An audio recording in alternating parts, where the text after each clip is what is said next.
നമസ്കാരം, പ്രവാസി മലയാളിയിലേക്ക് സ്വാഗതം. കോവിഡിന്റെ ഏറ്റവും പുതിയ വകഭേദമായ ഒമിക്രോൺ ആശങ്കയിലാണ് ഇന്ന് ലോകം.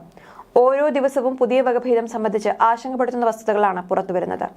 ഏറ്റവും ഒടുവിലായി ഇപ്പോൾ ബ്രിട്ടനിൽ ഒമിക്രോൺ സമൂഹവ്യാപനം സ്ഥിരീകരിച്ചിരിക്കുന്നു എന്ന വാർത്തയാണ് ആശങ്ക ഉളവാക്കുന്നത്. ബ്രിട്ടനിൽ ഒമിക്രോൺ സമൂഹവ്യാപനം സ്ഥിരീകരിച്ച് ആരോഗ്യമന്ത്രി സാജിദ് ജാവിദ് രംഗത്തെത്തിയിരിക്കുകയാണ്. നിയന്ത്രണങ്ങളുമായി ജനങ്ങൾ സഹകരിക്കണമെന്നും അദ്ദേഹം ആവശ്യപ്പെട്ടിട്ടുണ്ട്. കോവിഡിന്റെ വകഭേദമായ ഒമിക്രോണിനെ ഏറ്റവും അധികം ഭയക്കുന്നത് അതിന്റെ വ്യാപന ശേഷി കൊണ്ടാണ്. സമൂഹവ്യാപനം പെട്ടെന്നുണ്ടാകുമെന്നതാണ് ഒമിക്രോണിന്റെ ഏറ്റവും വലിയ പ്രത്യേകത. നിലവിലുള്ള കോവിഡ് പ്രതിരോധ പ്രവർത്തനങ്ങളെ ഒമിക്രോൺ മറികടക്കുമോ എന്ന് ഇപ്പോൾ പറയാനാവില്ല എന്നും കോവിഡ് നിയന്ത്രണങ്ങളുമായി ജനങ്ങൾ സഹകരിക്കണമെന്നും ആരോഗ്യമന്ത്രി അഭ്യർത്ഥിച്ചു. സ്കോട്ട്ലൻഡിൽ 71 പേർക്കും വെയിൽസിൽ 4 പേർക്കും ഉൾപ്പെടെ യുകെയിൽ നിലവിൽ 350-ലധികം ഒമിക്രോൺ കേസുകൾ സ്ഥിരീകരിച്ചിട്ടുണ്ടെന്നാണ് വിവരം. ഇവരിൽ പലരും വിദേശയാത്ര നടത്തിയിട്ടില്ലാത്തതിനാൽ ഒമിക്രോണിന്റെ സമൂഹവ്യാപനം രാജ്യത്ത് നടന്നുവെന്നാണ് അനുമാനിക്കുന്നത്.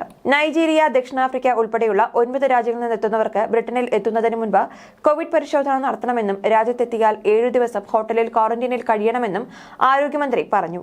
എന്നാൽ നിലവിൽ ഒമിക്രോൺ തടയാൻ കർശന നിയന്ത്രണങ്ങൾ ആവശ്യമില്ലെന്നും ക്രിസ്മസിന് മുൻപ് രാജ്യത്ത് പുതിയ നിയന്ത്രണങ്ങൾ ഏർപ്പെടുത്തില്ല എന്നും പ്രധാനമന്ത്രി ബോറിസ് ജോൺസൺ പറഞ്ഞു.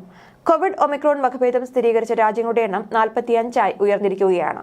യുഎസിൽ 16 സംസ്ഥാനങ്ങളിൽ ഇതിനോടകം ഒമിക്രോൺ സ്ഥിരീകരിച്ചിട്ടുണ്ട്. നിലവിൽ ഭൂരിഭാഗം യൂറോപ്യൻ രാജ്യങ്ങളിലും ഒമിക്രോൺ സ്ഥിരീകരിച്ചതിനെ തുടർന്ന് യാത്രാ നിയന്ത്രണങ്ങൾ കർശനമാക്കിയിട്ടുണ്ട്. അതേസമയം ഒമിക്രോൺ സ്ഥിരീകരിച്ചതിനെ തുടർന്ന് 10 ആഫ്രിക്കൻ രാജ്യങ്ങളിൽ നിന്നുള്ളവർക്ക് ഏർപ്പെടുത്തിയിരുന്ന യാത്രാവിലക്ക് കംബോഡിയ നീക്കിയിട്ടുണ്ട്. നേരത്തെ വിലക്കേർപ്പെടുത്തിയിരുന്ന ദക്ഷിണാഫ്രിക്ക, നമീബിയ തുടങ്ങിയ 10 രാജ്യങ്ങളിൽ നിന്നുള്ളവർക്ക് ഇനി മുതൽ രാജ്യത്തേക്ക് പ്രവേശിക്കാമെന്ന് ആരോഗ്യമന്ത്രി മാംബുൻഹഗ് പറഞ്ഞു. ഈ 10 രാജ്യങ്ങളിൽ നിന്നുള്ള യാത്രക്കാരും 14 ദിവസത്തിനിടെ ആഫ്രിക്കൻ രാജ്യങ്ങൾ സന്ദർശിച്ചവരും കംബോഡിയയിലെത്തുമ്പോൾ RT-PCR പരിശോധനയ്ക്ക് വിധേയരാകണം. ഫലം നെഗറ്റീവായാലും 7 ദിവസത്തെ ക്വാറന്റൈനിൽ കഴിയണമെന്നും 6ാം ദിവസം PCR ടെസ്റ്റ് നടത്തണമെന്നും ആരോഗ്യമന്ത്രി പറഞ്ഞു. ദക്ഷിണാഫ്രിക്കയിൽ കണ്ടെത്തിയ തീവ്ര കൊറോണ വൈറസിനെ ലോകാരോഗ്യ സംഘടനയാണ് ഒമിക്രോൺ എന്ന് പേര് നൽകിയത്. പുതിയ വകഭേദം 5 തെക്കേ ആഫ്രിക്കൻ രാജ്യങ്ങളിൽ കൂടി റിപ്പോർട്ട് ചെയ്തതോടെയാണ് ലോകമാകെ ജാഗ്രത വ്യാപിപ്പിച്ചത്. വ്യാപനശേഷി ഉയർന്നതിനാൽ ഇത് ഡെൽറ്റയേക്കാൾ അപകടകാരിയായേക്കുമോ എന്നാണ് പരിശോധിക്കുന്നത്. അതിവേഗ ഘടനാമാറ്റവും തീവ്ര വ്യാപനശേഷിയുമുള്ള ഒമിക്രോണിനെ ഏറ്റവും ആശങ്കപ്പെടുത്തുന്ന വകഭേദം എന്നാണ് ലോകാരോഗ്യ സംഘടന വിശേഷിപ്പിക്കുന്നത്. യഥാർത്ഥ കൊറോണ വൈറസിൽ നിന്ന് ഏറെ മാറ്റം സംഭവിച്ച ഒമിക്രോൺ രോഗമുക്തരായവരിലേക്ക് വീണ്ടും പകരാൻ സാധ്യതയുണ്ടെന്നാണ് വിലയിരുത്തുന്നത്.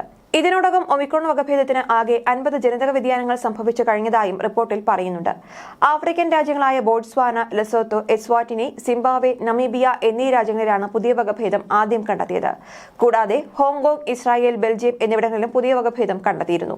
ഈ രാജ്യങ്ങളിൽ നിന്ന് ഇന്ത്യയിലെത്തുന്നവർക്കും അവരുമായി സമ്പർക്കത്തിലുള്ളവർക്കും കർശന പരിശോധന നടത്താൻ കേന്ദ്ര സർക്കാർ സംസ്ഥാനങ്ങൾക്ക് നിർദ്ദേശം നൽകിയിരുന്നു.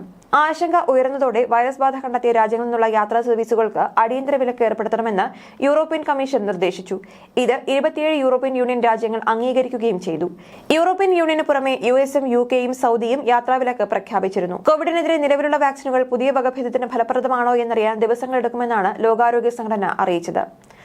രോഗാണുവ്യാപനം വായുവിലൂടെയാകാനുള്ള സാധ്യതയും സംശയിക്കുന്നുണ്ട്. ഇത് കൂടുതൽ ഗൗരവമായേക്കുമോ എന്ന ആശങ്കയും ഉയരുന്നുണ്ട്. അന്താരാഷ്ട്ര തലത്തിൽ വലിയ ആശങ്ക സൃഷ്ടിച്ചിരിക്കുകയാണ് ഒമിക്രോൺ എന്ന് ലോകാരോഗ്യ സെക്രട്ടറി സാജിദ് ജാവിദ് പറഞ്ഞു.